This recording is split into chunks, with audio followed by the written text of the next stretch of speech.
नमस्कार दर्शकों। तो सफ़र की शुरुआत करते हैं भोले का नाम जपकर। नमो पार्वते हर हर महादेव शंभु।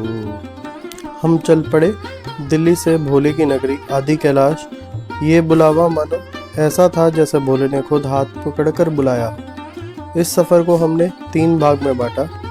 पहला दिन दिल्ली से Dharchula via Pithoragarh. Day 2 Dharchula to Gunji. Day 3 Gunji to Jolingkong. Delhi से हमारा सफ़र शुरू होता है टनकपुर, जो कि 332 किलोमीटर है, जिसको हमने 5 से 6 घंटे में कवर किया। वहाँ से पिथौरागढ़ होते हुए धारचूला पहुँचे। दिल्ली से धारचूला के लिए 2 रास्ते जाते हैं। दिल्ली से टनकपुर होते हुए धारचूला, दूसरा दिल्ली से हल्द्वानी जागेश्वर धाम होकर धारचूला। आप चाहें तो टनकपुर के लिए मोड ऑफ ट्रांसपोर्टेशन कम है, वरना ये रास्ता नया है और अच्छा भी है। टनकपुर से हमने अपना सफ़र पिथौरागढ़ की तरफ शुरू किया, जो कि कुल 145 किलोमीटर है। करीब हमने उसको 3 से 4 घंटे में कवर किया। पिथौरागढ़ से धारचूला का सफ़र कुल 92 किलोमीटर का है, जिसको हमने 2 घंटे में कवर किया। हमें पहुंचने में काफ़ी लेट हो गया था, तो हम वहाँ के डाक बंगले में, जो कि गवर्नमेंट PWD का गेस्ट हाउस है, वहाँ जाके स्टे किया। ये गेस्ट हाउस आप देख ही सकते हैं कितना साफ़ सुथरा है और अच्छा भी है। इस गेस्ट हाउस की केयरटेक गोपाल जी करते हैं। उनका नंबर डिस्क्रिप्शन में दे रहा हूँ। रूम्स और होम स्टेज यहाँ पे काफ़ी हैं। उन सब का नंबर आपकी स्क्रीन पे ब्लिंक हो रहा होगा, पॉज करके स्क्रीनशॉट ले सकते हैं। अगले दिन सुबह होते ही हम टैक्सी बुक करना और पास बनवाने के लिए निकल पड़े। पास बनवाने में जो जो डॉक्यूमेंट्स की रिक्वायरमेंट होती है सब डिस्क्रिप्शन में है। मेडिकल वहाँ ही लोकल डिस्पेंसरी से बनता है और परमिशन वहाँ के कोर्ट से आती है। मोस्ट इम्पॉर्टेंट, वहाँ पुलिस वेरिफिकेशन भी होती है। सब डॉक्यूमेंट्स इकट्ठा करके हम नाश्ता करने के लिए एक कैफ़े गए और उसका बोर्ड यहाँ आप ब्लिंक हो रहा होगा। वहाँ हमारी मुलाकात युग से हुई। उसका नंबर डिस्क्रिप्शन में है। युग ने हमारा पास बनवाने में, युग कुटी का रहने वाला है और होम स्टेज भी चलाता है, तो हमने अपना स्टे गूंजी का उसी से ही बुक किया। युग का कैफ़े के साथ होम स्टे और टैक्सी बुकिंग भी लेते हैं, तो आप अपना स्टे धारचूला से भी बुक कर सकते हैं। और मेरी माने तो आप धारचूला से ही बुक करके जाएं। बाद में वहाँ कैसे रूम मिले कुछ नहीं कह सकते। टैक्सी का किराया हमारा 18,000 में तय हुआ और गूंजी में स्टे हमारा 900 रुपये पर पर्सन के हिसाब से बुक किया, जिसके अंदर ब्रेकफास्ट और डिनर इंक्लूड था।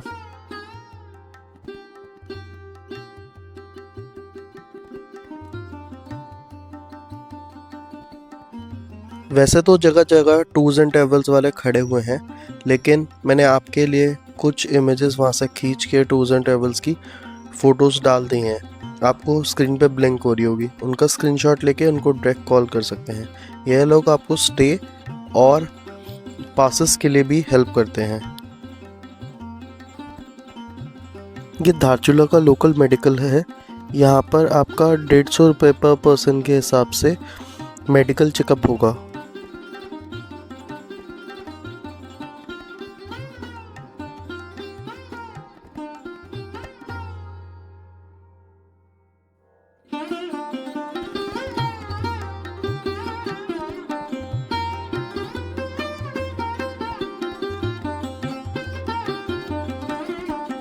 पास बनवाना और पुलिस वेरिफिकेशन में अभी टाइम था, तो हम वहाँ से नेपाल गए। आप अपना आधार कार्ड कैरी करते हैं तो आप इजीली जा सकते हैं। यह एक ब्रिज है जिसको हम पैदल ही कवर कर लिया और वहाँ कुछ अलग नहीं था, सेम मार्केट थी जैसे इंडिया की है।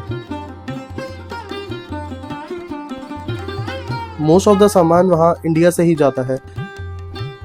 कुछ समय बिताने के बाद हमें कॉल आ गया था कि हमारा पास बन गया, तो हम नेपाल को अलविदा कर कर निकल पड़े अपने स्टे की तरफ।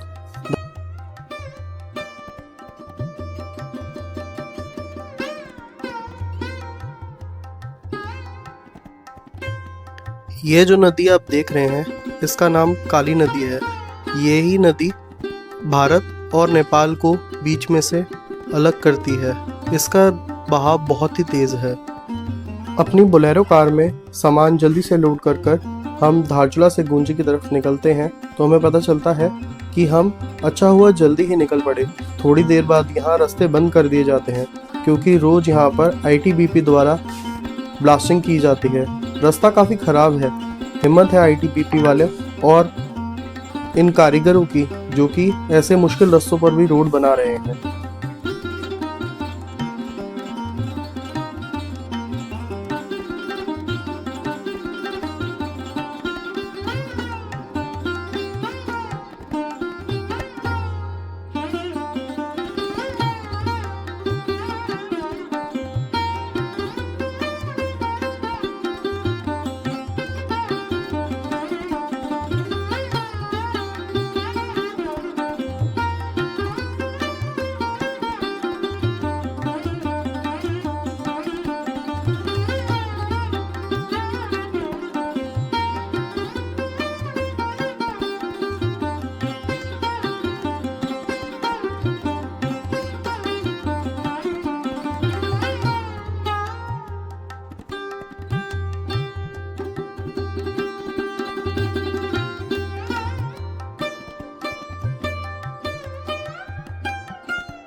कई जगह इंडो नेपाल बॉर्डर और उनकी एंट्री के लिए नदी पर पुल बनाया गया है।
यहाँ की सुंदर प्रकृति के सामने कुछ भी नहीं है।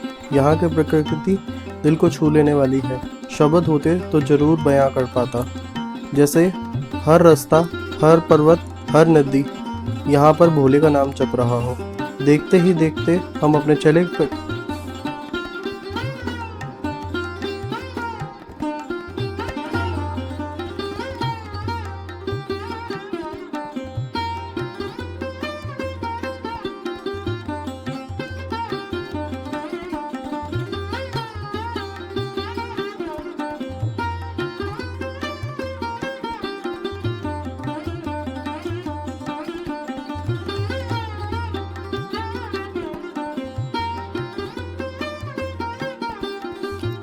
देखते ही देखते हम पहले चेक पोस्ट आता है, वहाँ हमारा पास चेक होता है और एंट्री करने के बाद वहाँ से हम निकल पड़े गूंजे की तरफ, अपने स्टे की तरफ।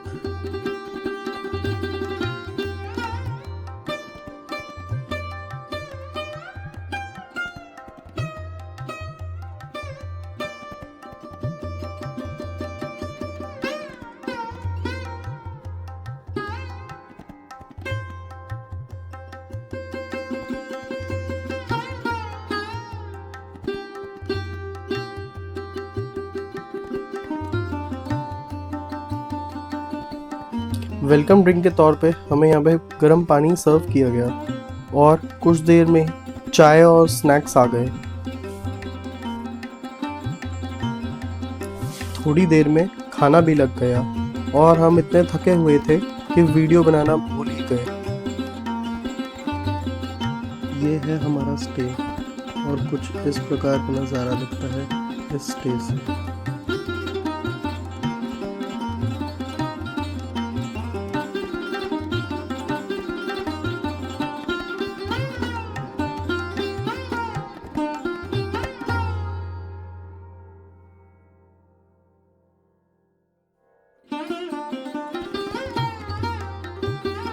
अगले दिन सुबह 6 बजे नहाकर भोले का नाम जप कर हम अपने मंजिल की ओर बढ़ चले। रास्ते में वैसा ही था, बस वहाँ के नज़ारे और भी सुंदर होते जा रहे थे।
वाटर क्रॉसिंग और सुंदर नज़ारे तकरीबन आपको हर मोड़ के बाद नज़र आएंगे।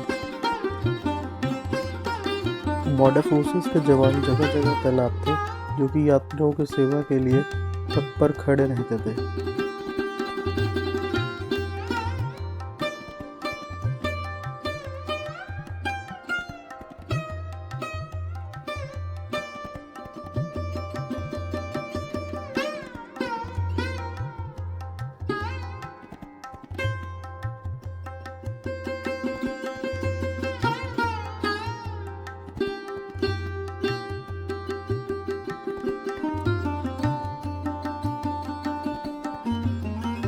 जो समय रहते टूट गया था।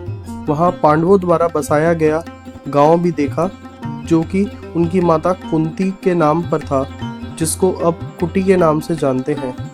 कुटी जो कि इंडिया का पहला गांव है, इससे आगे चाइना बॉर्डर आ जाता है। कुटी से निकलकर हम अपना आखिरी पड़ाव जोलिंगकॉन की तरफ आगे बढ़े।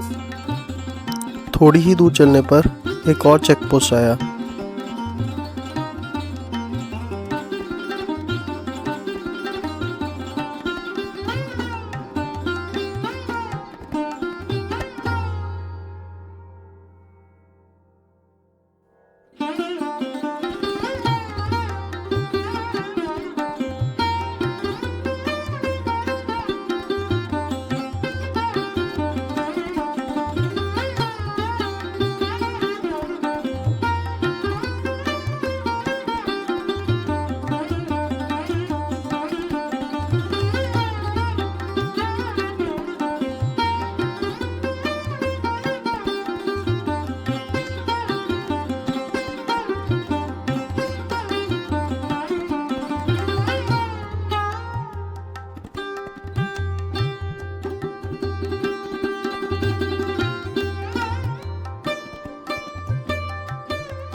रास्ते में हमें बाइक से जाते हुए लोग भी दिखे। गणेश नाला, जो कि गणेश पर्वत के ग्लेशियर से पानी के रूप में निकला है, पहाड़ों में उसको नाला कहा जाता है।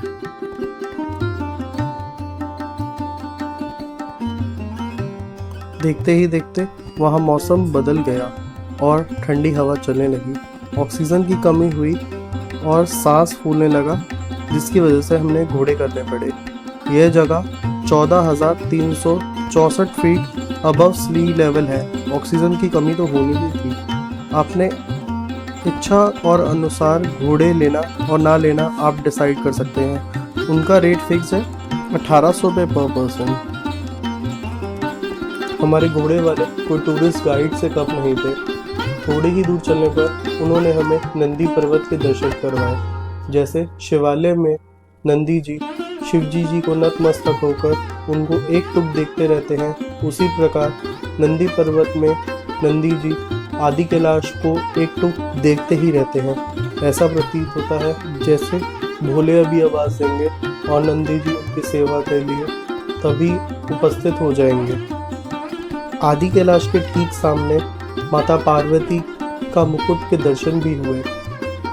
वहीं हमें अर्धनारेश्वर, जो कि आधा शिवजी आधा माता पार्वती का स्वरूप है, उसके भी दर्शन हुए। यह हमारा हो सकता है कोई वहम हो, लेकिन हमारी मान्यता तो यही थी कि हमारे भोले और माता पार्वती ने। वहीं से हम चल पड़े थोड़ी ही दूर, तो हमें हमारे घोड़े वाले ने पंच पर्वत के भी दर्शन करवाए, जो कि पांडवों के नाम से जाने जाते हैं।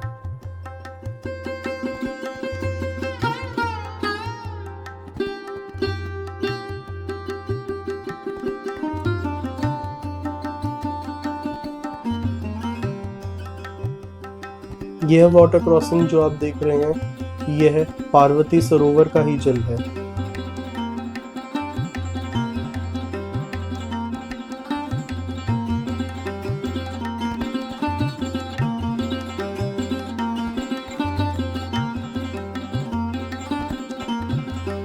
थोड़ी ही दूर चलने पर हमें पार्वती सरोवर के भी दर्शन हुए, जो कि अपने आप में ही इतनी विशाल, सुंदर और दिल को मोह लेने वाले नज़ारों के साथ एक सुंदर सी जगह बसी थी।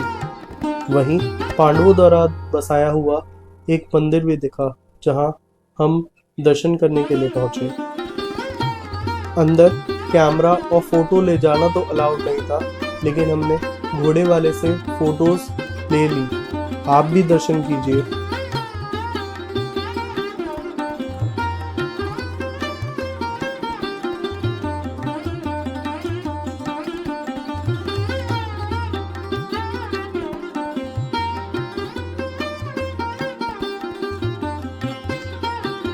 कुछ देर पूजा करने के बाद, मंदिर में समय बिताने के बाद, पूजा पाठ करने के बाद हम गौरीकुंड की तरफ चल पड़े।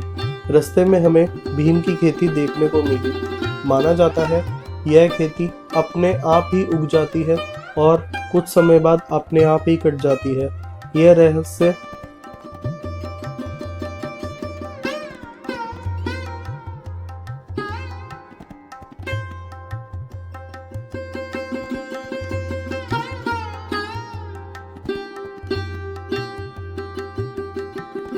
गौरीकुंड के लिए अभी निकले ही थे कि तेज हवा चलने लगी और हमारे घोड़े वाले ने बताया कि रास्ता संकरा होने के कारण घोड़े आगे नहीं जा पाएंगे, लेकिन उन्होंने हमें जाने का रास्ता दिखाया। हम निकल तो पड़े, लेकिन जाते हुए हमें ऊपर से गिरते हुए छोटे छोटे पत्थरों से काफी डर लग रहा था। बस फिर तो क्या था, हम भोले का नाम जपते हुए अपनी मंजिल की तरफ जल्दी से पहुंच गए और वहां जाकर हमें थोड़ी ऑक्सीजन की कमी महसूस हुई, क्योंकि यह 15,138 फीट अबव सी लेवल था। ऑक्सीजन की कमी तो होनी ही थी। वहां हम ज़्यादा समय तो नहीं बिता पाए, लेकिन वहां अपनी यादें और एक सुंदर नज़ारों के साथ हम वहां भोले को प्रणाम कर कर और माता गौरी को प्रणाम कर कर वहाँ से अपने बेस कैंप जॉलिंगफॉर्म के लिए निकल पड़े। आपको बता दूं कि गौरीकुंड में नहाना वर्जित है। आप सिर्फ यह जल अपने ऊपर छींटा मार सकते हैं, लेकिन इस जल में नहा नहीं सकते।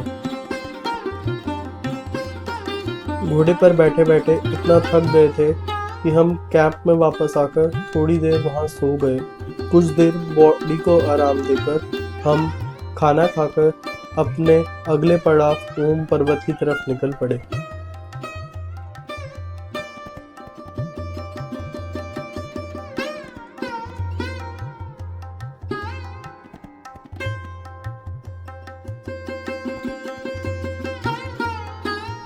जाते जाते हमारी गाड़ी गणेश नाले में फंस गई। फिर तो क्या, थके तो पहले ही थे, शरीर भी पूरी तरह टूट चुका था। और क्या था, अब तो बस धक्का लगाना और अपनी जान से खेलने के बराबर वाला काम हो गया था। एक तरफ तेज पानी का बहाव, दूसरी तरफ गाड़ी। अब समझ नहीं आ रहा था करे तो करे क्या। जैसे तैसे गाड़ी निकाली और थक चूर कर, हिम्मत तो थी नहीं और शरीर भी टूट चुका था। दोपहर भी ढल चुकी थी, तो हमने डिसाइड किया कि हम अगले दिन ओम पर्वत जाएंगे। आपको हमारी ये सीरीज पसंद आई हो तो आप एक लाइक सब्सक्राइब करके हमें मोटिवेट करें। हर हर महादेव।